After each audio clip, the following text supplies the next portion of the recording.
नमस्कार, मैं Garima Singh Rajput technical news में आपका स्वागत करती हूँ। वक्त हो चला है आज की 10 बड़ी खबरों का।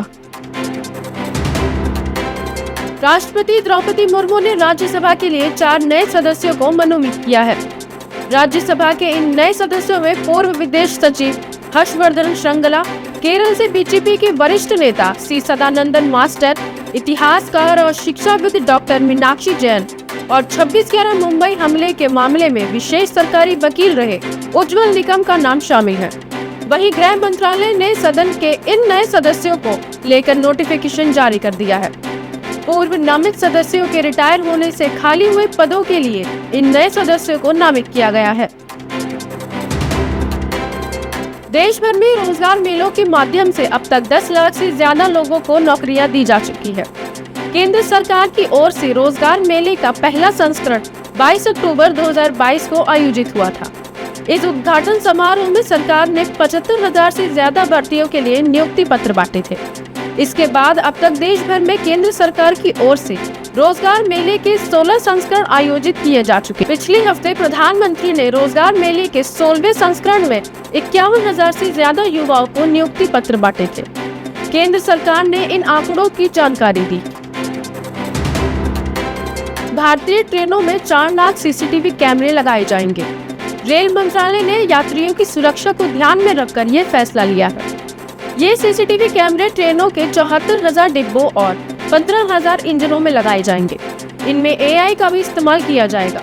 कैमरे फेशियल रिकॉग्निशन सिस्टम से लैस होंगे, जो ट्रेनों में सक्रिय वांटेड बदमाशों या किसी भी संदिग्ध की समय रहते पहचान करने में सक्षम रहेंगे। रेलवे ने मिजोरम में बैरबी से सायरन तक करीब 51 किलोमीटर की लंबी लाइन बिछा दी है। इससे अब तक मिजोरम से आइजोल जाने के रास्ते काफी आसान हो जाएंगे। रेलवे सुरक्षा विभाग ने इस नई लाइन का पूरा निरीक्षण कर लिया है। ट्रैक पूरी तरह से तैयार हो गया है। प्रधानमंत्री नरेंद्र मोदी इस साल सितंबर माह में इस ट्रैक पर ट्रेनों को हरी झंडी दिखा सकते हैं। इस रेलवे ट्रैक पर 48 सुरंगें, 55 बड़े पुल और 80 से ज्यादा छोटे पुल बनाए गए हैं। वहीं पहाड़ों के चलते अब तक लोगों को सड़क मार्ग से मिजोरम के बैरबी से राजधानी आइजोल तक पहुंचने में 10 घंटे का सफर तय करना पड़ता था, जो अब ट्रेन से केवल 3 घंटे में पूरा हो सकेगा।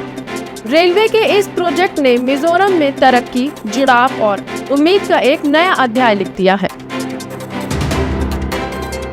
अंतरिक्ष यात्री शुभांशु शुक्ला अंतर्राष्ट्रीय अंतरिक्ष स्टेशन से वापस धरती पर लौट रहे हैं। 3 अन्य साथियों के साथ अंतरिक्ष की यात्रा पर गए शुभांशु शुक्ला का मिशन HGM-4 पूरा हो गया है। वहीं यात्रियों की वापसी को लेकर अमेरिकी अंतरिक्ष एजेंसी नासा ने भी मिशन HGM-4 को हरी झंडी दे दी है। इस मिशन को कमांडर पेगी विटसन लीड कर रही है। शुभांशु शुक्ला पायलट की भूमिका निभा रहे हैं। दिल्ली की रोहिणी स्थित technical institute of advance studies में नए सेशन 2025-26 में BBA कोर्स में एडमिशन की प्रक्रिया शुरू हो गई है। टेक्निकल इंस्टीट्यूट BBA छात्रों को विषय आधारित शिक्षा के साथ साथ स्किल बेस्ड शिक्षा प्रदान करने पर अधिक जोर देता है। साथ ही छात्रों को खुद के नए स्टार्टअप शुरू करने और उन्हें बड़े स्तर पर आगे बढ़ाने में मदद करता है। इसके अलावा टेक्निकल इंस्टीट्यूट का ट्रेनिंग एंड प्लेसमेंट विभाग छात्रों को नेशनल और मल्टीनेशनल कंपनियों में नौकरी दिलाने में पूरी सहायता करता है। मेडिकल काउंसिल कमेटी ने DMB यूनिवर्सिटी और सेंट्रल यूनिवर्सिटी में MBBS, BTS और BSc नर्सिंग में स्टेट कोटा की सीटों पर एडमिशन के लिए शेड्यूल जारी कर दिया है। स्टेट कोटा सीट्स के लिए काउंसलिंग को 4 चरणों में पूरा किया जाएगा। पहले राउंड की काउंसलिंग 30 जुलाई से 14 अगस्त के बीच संपन्न होगी। इस दौरान 30 जुलाई से 6 अगस्त तक काउंसलिंग होने के बाद 14 अगस्त तक ज्वाइनिंग और शामिल उम्मीदवारों के सत्यापन की प्रक्रिया पूरी की जाएगी। इसी तरह 19 अगस्त से 6 सितंबर के बीच दूसरे राउंड, 9 से 18 सितंबर तक तीसरे राउंड और 25 से 29 सितंबर के बीच अंतिम राउंड में स्ट्रे वैकेंसी के लिए काउंसलिंग की प्रक्रिया संपन्न कराई जाएगी। बर्मिंघम में चल रहे विमेंस T20 क्रिकेट सीरीज के 5वें और आखिरी मैच में भारत को हार का सामना करना पड़ा।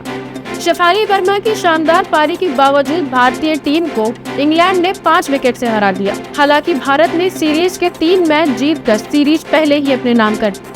सीरीज के अंतिम मुकाबले में पहले बल्लेबाजी करने उतरी भारतीय टीम ने 7 विकेट पर 167 रन बनाए। इस दौरान शेफाली वर्मा ने 23 गेंदों में अर्धशतक जड़ा और 41 गेंदों में 75 रनों की पारी खेली। वहीं इंग्लैंड ने लक्ष्य पूरा कर 5 विकेट से मैच जीत लिया। तेलुगु फिल्मों के प्रसिद्ध कलाकार कोटा श्रीनिवास राव का रविवार को हैदराबाद में निधन हो गया है। 83 वर्षीय श्रीनिवास राव पिछले कुछ दिनों से बीमार चल रहे थे। श्रीनिवास राव ने 750 से ज्यादा फिल्मों में अभिनय किया है। उन्होंने फिल्मों में खलनायक से लेकर हास्य पात्रों और दयालु बुजुर्गों तक के किरदार निभाए हैं। कोटा श्रीनिवास राव देश के सर्वोच्च नागरिक सम्मान पद्मश्री से सम्मानित थे। वो साल 1999 से 2004 तक आंध्र प्रदेश के विजयवाड़ा पूर्वी विधानसभा क्षेत्र से भाजपा के विधायक भी रहे हैं। उनके निधन पर प्रधानमंत्री नरेंद्र मोदी समेत कई दिग्गज नेताओं और अभिनेताओं ने शोक जताया है। सिद्धार्थ मल्होत्रा और जानवी कपूर की अपकमिंग फिल्म परम सुंदरी को लेकर दर्शक काफी उत्साह के साथ इंतजार कर रहे हैं। इस बीच मेकर्स ने परम सुंदरी की रिलीज डेट आगे बढ़ा दी है। फिल्म परम सुंदरी अब अगस्त के महीने में रिलीज की जाएगी, जबकि ट्रेलर रिलीज होने तक फिल्म की रिलीज डेट 25 जुलाई तय की गई थी। मेकर्स ने इस दिन अजय देवगन की फिल्म सन ऑफ सरदार 2 की रिलीजिंग के चलते परम सुंदरी की रिलीज डेट टाली है।